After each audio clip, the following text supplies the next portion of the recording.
Hey everyone, it's Ben Hardy here, and in today's video, I'm going to be talking about dealership service departments because things are continuing to worsen. Before we get in this video though, as always, if you want to save time and money the next time you purchase a car, link to my car buying guide in the description down below, and some of the information provided in today's video comes from Cox Automotive. Let's get into it.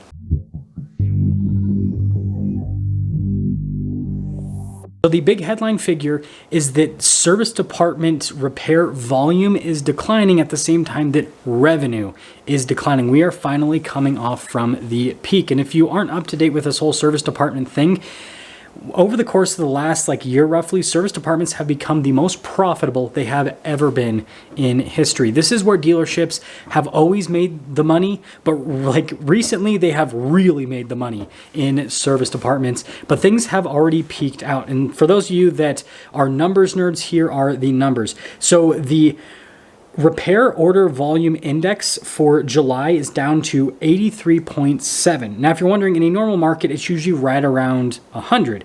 So we are nowhere near normal levels when it comes to repair volume. Now, when it comes to revenue, it's down to 130.1. Now, this is still extremely high. So service departments are still making a ton of money. In a normal market, it's usually right around 95 to maybe 100.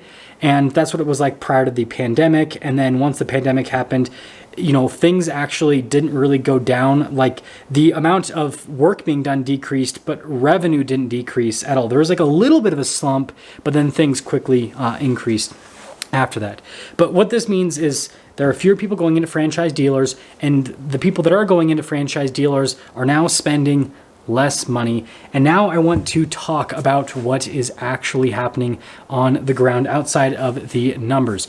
So first off, something that I've noticed that is a very worrying trend is the fact that even simple servicing on cars at franchise dealers is becoming extremely difficult. I know of several dealers that have wait lists of 2+ months just to get an oil change. An oil change historically is something that you could go and get done at any point. You don't need an appointment. You just show up at a dealership and you get your oil change, tire rotation. That is super simple stuff.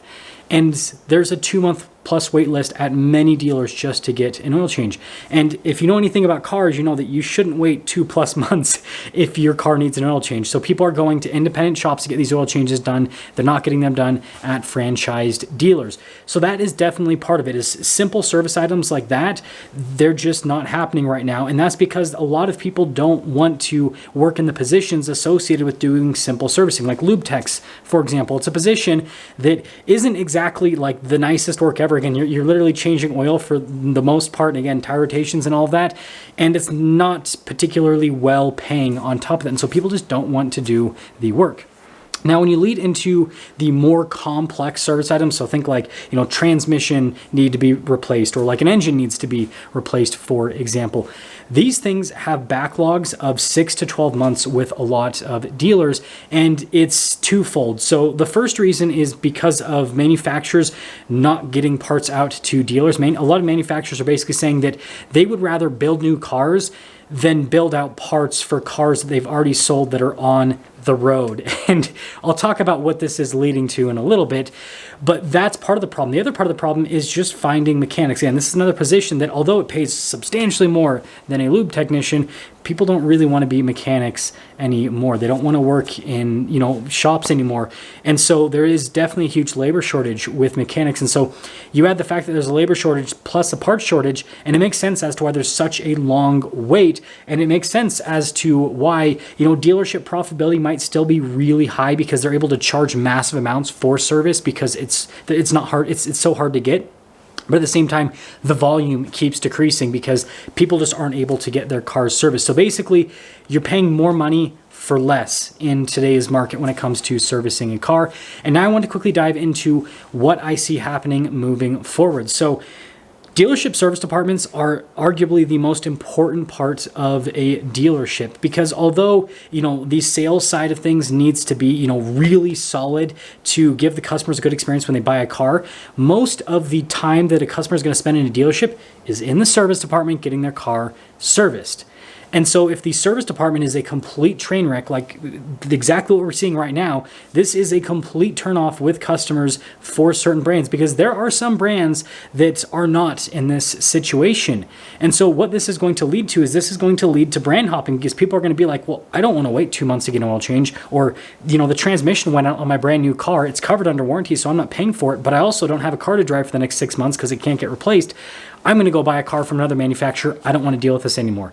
So this is going to have huge repercussions moving forward. And so I do think that the manufacturers that are focusing on building parts for newer cars, like, I understand that mentality, especially if they have kind of, a shortage with some of their cars.